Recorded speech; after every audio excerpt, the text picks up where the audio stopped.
నవంబర్లో అరియర్స్ అంటే ఎప్పుడు 1 జనవరి 2024లో ఇవ్వాల్సినది నవంబరు 25లో ఇస్తూ ఆ బకాయిలు ఏదైతే ఉన్నాయో ఎప్పుడంటే ఇచ్చేది ఫస్ట్ ఏమని చెప్పినారు, ఎగ్జిట్ ఫ్రమ్ గవర్నమెంట్ సర్వీస్. అసలు ఈ పదమే ఎప్పుడు చూడలేదు. మనమేదో ఎక్కడైనా స్టేడియంకు పోతే ఎగ్జిట్ చూసినాము, థియేటర్కి పోతే ఎగ్జిట్ చూసినాం, కానీ exit from government service retirement అంటారు కానీ ఎవరైనా ఎగ్జిట్. సంఘాలంతా పోయి అయ్యో రామా అని చెప్పి చాలా బాధపడి రిప్రజెంట్ చేస్తే అప్పుడు దాన్ని మళ్ళీ కొంచెం మార్చి మళ్ళీ ఇంకో జీవో ఇచ్చినారు వెంటనే. ఏమన్నది, ఆ బకాయిలు ఏవైతే ఉన్నాయో 2026 ఆగస్టులో ఒక భాగము, నవంబర్లో ఇంకొక భాగము, ఫిబ్రవరి 27లో ఇంకో భాగం, అంటే 3 భాగాలు చేసి ఆ ఒక్క డిఏ ఏవైతే అరియర్స్ ఉన్నాయో బకాయిలు ఉన్నాయో అది 3 విడతలుగా అంతటితో ఆపినారా. నెక్స్ట్ డిఆర్ పెన్షనర్లకు ఏమని చెప్పినారు, ఫస్ట్ నవంబర్లో ఇస్తూ సేమ్ అది 1 జనవరి 2024 ఇస్తూ 2027-28 అంటే ఇంకో 2 సంవత్సరాల తర్వాత 12 ఇన్స్టాల్మెంట్లో ఆయంత బకాయిలంట. అంటే బకాయిలు 12 విడతలుగా సేమ్ వాళ్ళు కూడా మళ్ళీ పోయి ఇచ్చేది ఒకటి, ఆ ఇచ్చే ఒకటిలో ఏంది ఇది అని చెప్పి వాళ్ళు బాధపడితే అప్పుడు దాన్ని మళ్ళీ మార్చి ఆగస్టులో ఒక భాగము, నవంబర్లో ఒక భాగము, ఫిబ్రవరిలో ఒక భాగము, ఒక 10% మాత్రం ఏప్రిల్లో. ఏందండి ఇది, ప్రభుత్వమా పరిపాలననా, అసలు ఏం జరుగుతుంది అని అసలు ఆశ్చర్యం ఏమంటే ఒకసారి టీడీపీ వాళ్ళ మేనిఫెస్టో చూద్దాం. వాళ్ళ మేనిఫెస్టో చూసిన తర్వాత నాకేమనిపించిందంటే, సహజంగా ప్రతిపక్ష పార్టీ ఏమంటారు, వేరే వాళ్ళు ఏమంటారు, మీ మేనిఫెస్టో మీరు అమలు చేసినారా లేదా అని. నాకు చూసిన తర్వాత వాళ్ళ మేనిఫెస్టో అంతా కూడా నిజం చెప్పాలంటే ఒక్కొక్క ఐటమ్ వైజ్ నేను చెప్తాను, వాళ్ళ మేనిఫెస్టో అంతా మేము అమలు చేసినాం. ఇది విచిత్రం, ఎక్కడా ఉండదు. మామూలుగా మనం ఎవరు మేనిఫెస్టో ఇస్తే మీరు మేనిఫెస్టో అమలు చేసినారని అడుగుతాము. మాకు ఆశ్చర్యం ఏమంటే వాళ్ళ మేనిఫెస్టో ఇంచుమించు మేము అమలు చేసినాం. ఎట్లా మీరు ఆశ్చర్యపోతారేమో నేను చెప్తా ఎట్లా అని. 1, ఉద్యోగులకు మెరుగైన పిఆర్సీ అమలు చేస్తాం. ఆ తర్వాత కూటమి ప్రభుత్వం వచ్చిన వెంటనే ఐఆర్ ప్రకటిస్తాం. ఇచ్చినారండి, ఉందే. వేసిన పిఆర్సీని తీసేసి కొత్త పిఆర్సీ పెట్టకుండా, ఎన్నిసార్లు అడిగినా సంఘాలు ఎన్నిసార్లు విన్నపించుకున్నా ఐఆర్ అనేది ఇవ్వకుండా. నిజం చెప్పాలంటే జగన్మోహన్ రెడ్డి గారు కూడా 2019 ఎలక్షన్ల ముందర పిఆర్సీ ఐఆర్ గురించి ప్రజలకు ఎంప్లాయీస్కు వాగ్దానం చేయడం జరిగింది. ఎప్పుడండి, ప్రమాణ స్వీకారమైన వెంటనే 6 జూలై 2019, ప్రమాణ స్వీకారమైన వెంటనే 6 జూలై 2019 27% ఐఆర్ ఇంట్రిమ్ రిలీఫ్ మధ్యంతర వృత్తి ఇచ్చిన మాట వాస్తవమా కాదా? ఎవరు అమలు చేసినట్లు? పే రివిజన్ కమిషను పిఆర్సీ 12వ పిఆర్సీ జగన్మోహన్ రెడ్డి గారు ముఖ్యమంత్రిగా ఉండగా, వైఎస్ఆర్సీపీ ప్రభుత్వం ఉండగా 12 జూలై 2023లోనే 12వ పిఆర్సీ ఏర్పాటు చేయడం జరిగింది. మీరేమన్నారండి, ఉద్యోగులకు మెరుగైన పిఆర్సీ అమలు చేస్తాం, కూటమి ప్రభుత్వం వచ్చిన వెంటనే ఐఆర్ ప్రకటిస్తాం. ఇంతవరకు 1.5 సంవత్సరం అవుతుంటే పిఆర్సీ ఊసేలేదు. మొన్న ఉద్యోగ సంఘాలందరూ అడిగితే మీరు చెప్పిన మాట ఏమి, కాన్ఫరెన్స్లో మీరు అన్న మాట ఏమంటే, ముఖ్యమంత్రి గారు ఇప్పట్లో నేను పిఆర్సీ అనౌన్స్ చేయదలుచుకోలేదు, ఎందుకంటే పిఆర్సీ అనౌన్స్ చేస్తే మీకు మధ్యంతర వృత్తి ఇవ్వాల్సి వస్తుంది, ఐఆర్ ఇవ్వాల్సి వస్తుంది, నేను ఐఆర్ ఇప్పుడు ఇచ్చే పరిస్థితి లేదు. మరి మీరు ఎట్లా చెప్పినారండి? ఇంత అనుభవంతో మీరు ఎట్లా చెప్పినారు ఈ వాగ్దానము? అంటే అర్థమేమి? మీ మేనిఫెస్టోలో ఏదైతే ఉందో జగన్మోహన్ రెడ్డి గారు వైఎస్ఆర్సీపీ 2019లో చక్కగా ఇమ్మీడియట్గా చేయడం జరిగింది. మీరు మాత్రం మీ మేనిఫెస్టో చేయలేదు. 2వ పాయింట్ అండి, ప్రతి నెల 1వ తారీఖు జీతాలు పెన్షన్లు చెల్లిస్తాం, వీరికి రావాల్సిన బకాయిలు కూడా చెల్లించే ఏర్పాటు చేయబడుతుంది. ఈ నెల 5వ తారీఖు దాటిన తర్వాత కూడా ఇంకా కొంతమంది ఇంకా జీతాలు రాలేదు. ఒక 2 నెలల్లో 3 నెలల్లో ఫస్ట్లో ఇవ్వడమే తప్ప ప్రతి నెల లేట్ అవుతూనే వస్తుంది.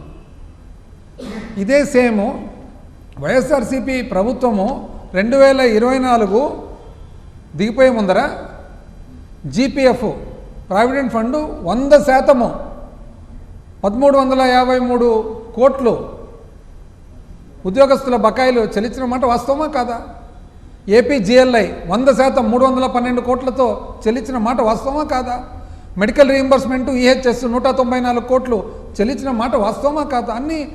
అన్నీ చెల్లించి జీరో చేయడం జరిగింది 2024 మార్చికంతా కూడా. ఇప్పుడు మీవండి.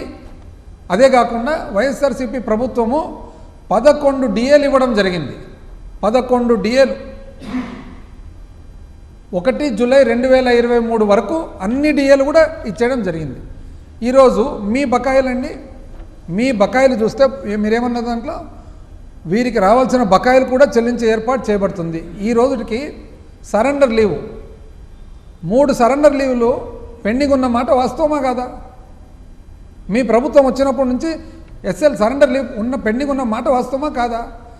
రిటైర్ అయిన వాళ్ళు ఎవరైతే ఉన్నారో, ఎవరైతే పెన్షన్దారులు ఉన్నారో వాళ్ళకు ఇప్పటి నుంచి 2024 నుంచి గ్రాట్యుటీ కానీ మెడికల్ బిల్స్ కానీ అన్నీ పెండింగ్ ఉన్న మాట వాస్తవమా కాదా? పోలీసు వాళ్ళకైతే ఏఎస్ఎల్ నవంబరు 2024ది పెండింగ్ ఉన్న మాట వాస్తవమా కాదా? జనవరి 2025 ఉన్న పెండింగ్ ఉన్న మాట వాస్తవమా కాదా? జూలై 2025 పెండింగ్ ఉన్న మాట వాస్తవమా కాదా? నవంబరు 2025 పెండింగ్ ఉన్న మాట వాస్తవమా కాదా? అంటే నవంబర్తో లెక్కేసుకుంటే 4 పెండింగు. అదేవిధంగా టీఏ బిల్స్ చూసినట్లయితే జనవరి 2025 నుంచి పోలీసు వాళ్ళది అందరూ 25 జనవరి నుంచి ఇప్పటి వరకు అంటే 9 నెలలు మొత్తం పోలీసు వాళ్ళందరూ పెండింగ్ టీఏ. అదేవిధంగా ఏప్రిల్ 2024 నుంచి కొంతమంది పెండింగ్ ఉన్నాయి. ఏఎస్ఎల్ పెండింగు, టీఏలు పెండింగు. మీరు మాత్రం దానికి తోడు మళ్ళీ ఏమని చెప్తారు? 900 చిల్లర కోట్లు పోలీసు వాళ్ళవి పెండింగ్ ఉన్నాయి. ఆ పెండింగ్ ఉండేటివి 210 కోట్లు 2 విడతల్లో 105 ఒక నెల, 105 ఒక నెల. ఏందండి ఇది? మీరు చెప్పిండేదేమి, మీరు చేస్తుండేదేమి? అసలు ఎంత ఆశ్చర్యకరమైన పరిస్థితులు. Gratuity pending, TA pending. Police వాళ్ళది ఇంకొక ప్రత్యేకమైన పరిస్థితి ఉంటుంది. మాట మాటికి ఎక్కడున్నా బందోబస్తు అని చెప్పి వందల మంది పాపం కానిస్టేబుల్స్ను బెటాలియన్ వాళ్ళను పంపిస్తారు. పంపించిన తర్వాత వాళ్ళు చేతి నుంచి పెట్టుకుంటారు టీఏ. ట్రావెల్ అలవెన్స్ చేతి నుంచి పెట్టుకున్న తర్వాత వాళ్ళకు మళ్ళీ మీరు రీయింబర్స్మెంట్ చేస్తే తప్ప వాళ్ళకు ఆ ట్రావెల్ అలవెన్స్ అంతా రాదు. అక్కడికి కష్టపడి వాళ్ళు ఎక్కడంటే అక్కడ ఒక్కొక్క రూమ్లో 5 మంది 6 మంది పాపం. ఇంకొక విచిత్రం ఏమంటే పాపం పోలీసు వాళ్ళ పరిస్థితి, అసలు సరెండర్ లీవ్ ఏవైతే ఉందో ప్రతి విడత సరెండర్ లీవ్ ఏదైతే వస్తుందో జనవరి విడత కానీ, జూలై విడత కానీ, నవంబర్ విడత కానీ మీరు ఇచ్చినా ఇవ్వకున్నా వాళ్ళ పే స్లిప్లో అది వచ్చేస్తుంది. పే స్లిప్లో వచ్చేసి ఇన్కమ్ ట్యాక్స్ దాని మీద కట్ అవుతుంది. అంటే చేతికేమో డబ్బులు రావు, ఇన్కమ్ ట్యాక్స్ ఏమో కట్ అవుతుంది, పెండింగ్ ఉంటుంది. అంటే ఇది ఎట్లుందంటే దెబ్బ మీద పుండు. మీరు చెప్పేది మాత్రం చాలా చక్కగా అన్ని అమలు పరుస్తామని. ఆ తర్వాత ఏం చెప్పినారండి? సిపిఎస్, జిపిఎస్, ఓపీఎస్ పాత పెన్షన్ స్కీమ్ ఏదైతే ఉందో దేశవ్యాప్తంగా అందరితో చర్చించిన తర్వాత, పిఎఫ్ఆర్డీతో చర్చించిన తర్వాత, నిపుణులందరితో చర్చించిన తర్వాత దీనికి ఏదో ఒక మార్గము సొల్యూషన్ కనిపెట్టాలనే ఉద్దేశంతో చాలా 2-3 సంవత్సరాలు అధ్యయనం చేసిన తర్వాత పాత ప్రభుత్వం జగన్మోహన్ రెడ్డి గారు మెరుగైనది GPF, guaranteed pension scheme, GPS అని తేవడం జరిగింది. జీపీఎస్ ద్వారా ఎంప్లాయీస్కి ఏమి అంటే ఇంతకుముందు ఏదైతే ఎన్పిఎస్ ఉందో, కాంట్రిబ్యూటరీ పెన్షన్ స్కీమ్ ఉందో దాంట్లో చాలా తక్కువగా పెన్షన్ వచ్చే పరిస్థితి ఉంటే దాన్ని మెరుగుపరచాలనే ఉద్దేశంతో పాత ప్రభుత్వము జగన్మోహన్ రెడ్డి గారు ఏం చేసినారు? గ్యారంటీడ్ పెన్షన్ స్కీమ్ అనే ఒక పెన్షన్ స్కీమ్ తెస్తే ఆ పెన్షన్ స్కీమ్ని ఈరోజు ఇంచుమించు కేంద్ర ప్రభుత్వమే అమలు పరిచే స్థాయికి వచ్చింది. ఆంధ్రప్రదేశ్లో ఏదైతే డిజైన్ చేసినామో అది ఈరోజు కేంద్ర ప్రభుత్వం అమలు పరుస్తున్నారు. అందులో భాగంగా తక్కువ పెన్షన్ ఇచ్చే వాళ్లకు ఆంధ్రప్రదేశ్ రాష్ట్ర ఎన్పిఎస్ ఎవరైతే సబ్స్క్రైబర్స్ ఉన్నారో వారికి 50% అంటే రిటైర్ అయ్యేటప్పుడు ఏదైతే బేసిక్ పే ఉందో 50% గ్యారంటీ ఇచ్చేటట్లు, అంటే ఒకవేళ పెన్షన్ ఫండ్ ద్వారా రాకున్నా కూడా అది భర్తీ చేసి ఇచ్చేటట్లుగా జీపీఎస్ తేవడం జరిగింది. అదేవిధంగా 60% పెన్షన్దారుడు చనిపోతే ఫ్యామిలీ పెన్షన్ తన భార్యకు కానీ భర్తకు కానీ 60% వచ్చేట్టుగా, అదేవిధంగా మొట్టమొదటిసారిగా ఎన్పిఎస్లో లేదు ఇది, డిఆర్ఎస్ అలవెన్స్ కూడా డిఏ కూడా యాడ్ అయ్యేట్టుగా, అదేవిధంగా మినిమం పెన్షన్ 10,000 ఇచ్చేట్టుగా, అదేవిధంగా హెల్త్ కేర్ కూడా హెల్త్ స్కీమ్ కూడా ఇచ్చేట్టుగా పెడితే దాన్ని జీపీఎస్ అని పెట్టిన తర్వాత కేంద్ర ప్రభుత్వం కూడా చాలా చక్కగా చేసినారండి ఆంధ్రప్రదేశ్ ప్రభుత్వం అని చెప్పి వాళ్ళు ఈరోజు అమలు పరుస్తుంటే మీరేం చేసినారండి, దాన్ని పక్కన పెట్టేసినారు. పక్కన పెట్టేసి ఇప్పుడు ఎంప్లాయీస్ పరిస్థితి ఎట్లుందంటే ఓపీఎస్ లేదు, జీపీఎస్ లేదు, మీ పుణ్యాన ఇది నో పిఎస్ అయింది. ఓపీఎస్ లేదు, జీపీఎస్ లేదు, నో పిఎస్. మరి మీరేమో గొప్పగా చెప్తారు. ఆ తర్వాత మీరు వాలంటీర్లకు గౌరవ వేతనం 5,000 నుంచి 10,000. పాపం ఎంత అన్యాయం అండి. దానికి మళ్ళీ ఇక్కడ చూడండి, వాలంటీర్లకు నెలకు 10,000 రూపాయలని ఈనాడు చక్కగా అసలు ఎలక్షన్ల ముందర ఉగాది పండుగ వేడుకలు చక్కగా ఆంధ్రజ్యోతి వాలంటీర్లకు 10,000 పారితోషికం, వారికి మెరుగైన భవిష్యత్తు కల్పిస్తాం. ఏం మెరుగైన భవిష్యత్తు ఇచ్చినారు, ఉన్న ఉద్యోగం తీసేసినారు. పాపం 5,000 వాళ్ళు ఏదో ఆందోళన తీసుకొని వర్క్ చేస్తుంటే ఉన్నది తీసేసినారు. నెక్స్ట్ ఏం చెప్పినారండి మీరు, వారి గౌరవాన్ని పునఃప్రతిష్ఠ చేసి వారి గౌరవాన్ని పెంచుతారంట. ఇది చూడండి, ఇది వైఎస్ఆర్సీపీ వాళ్ళు వాలంటీర్లు సచివాలయం మెట్లెక్కితే ఉద్యోగి గూబ పగలగొట్టింది. ఎవరు, ఒక ఎమ్మెల్యే అధికారి, ప్రకాశం జిల్లా టీడీపీ అధికారి ప్రతినిధి చెప్తాడనమాట, ఉద్యోగుల గూబ పగలగొట్టండి.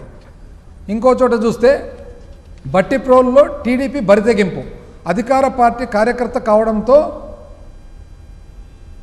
పాపం ఏం చేయలేని పరిస్థితిలో ఎస్ఐ చొక్కా పట్టుకొని నెట్టివేసిన టీడీపీ కార్యకర్త. గౌరవ ప్రతిష్టలు పెంచినారు. ఐఏఎస్ అయితే మార్కాపురంలో పాపము సబ్ కలెక్టరు ఒక రేషన్ షాపు పరిశీలనకు పోతే ఐఏఎస్ అయితే ఏం తమాషానా, మా దుకాణాలనే తనిఖీ చేస్తారా, అధికారంలో ఉన్నాం, మా జోలికి వస్తే ఊరుకోం, వెంటనే వెళ్ళిపోండి. పాపం ఆయన వెళ్ళిపోవాల్సి వచ్చింది. ఇంకా పెద్ద పెద్ద నాయకులు కూడా ఏమని చెప్పినారు, పచ్చ చొక్కా వాళ్ళు వస్తే కుర్చీ వేసి టీ ఇవ్వాలని ఒకరు, ఎవరు, అచ్చెన్నాయుడు గారు చెప్పింది చేయకపోతే ఏం జరుగుతుందో చెప్పాల్సిన పని లేదని హెచ్చరిక, లైన్లో పెడతా, తమాషాలు చేస్తున్నారా, ఎవరు వీళ్ళందరూ? అతి ఉత్తమమైన కాన్స్టిట్యూషనల్ పోస్ట్ హోల్డ్ చేసేవాళ్ళు ఒక అడిషనల్ ఎస్పీ మీద డైరెక్ట్గా ఐపీఎస్ ఆఫీసర్ మీద బెదిరింపు. ఎక్కడికి వెళ్తున్నామండి? అసలు ఏం జరుగుతుంది అని పరిపాలన, దీన్ని ఏమనాలా అని. ఇది గౌరవాన్ని అంట. ఇది కాక అసలు ఈ పరిస్థితి ఎందుకు వచ్చిందని, ఈ పరిస్థితి ఎందుకు వచ్చిందంటే మీరు నిజం చెప్పాలంటే మీ పరిపాలన విధానంలో ఒక కొత్త రకమైన పరిపాలన విధానం. ఇప్పుడు 2 రకాలు ఉంటాయి, గవర్నెన్స్ ఉంటుంది, అడ్మినిస్ట్రేషన్ ఉంటుంది.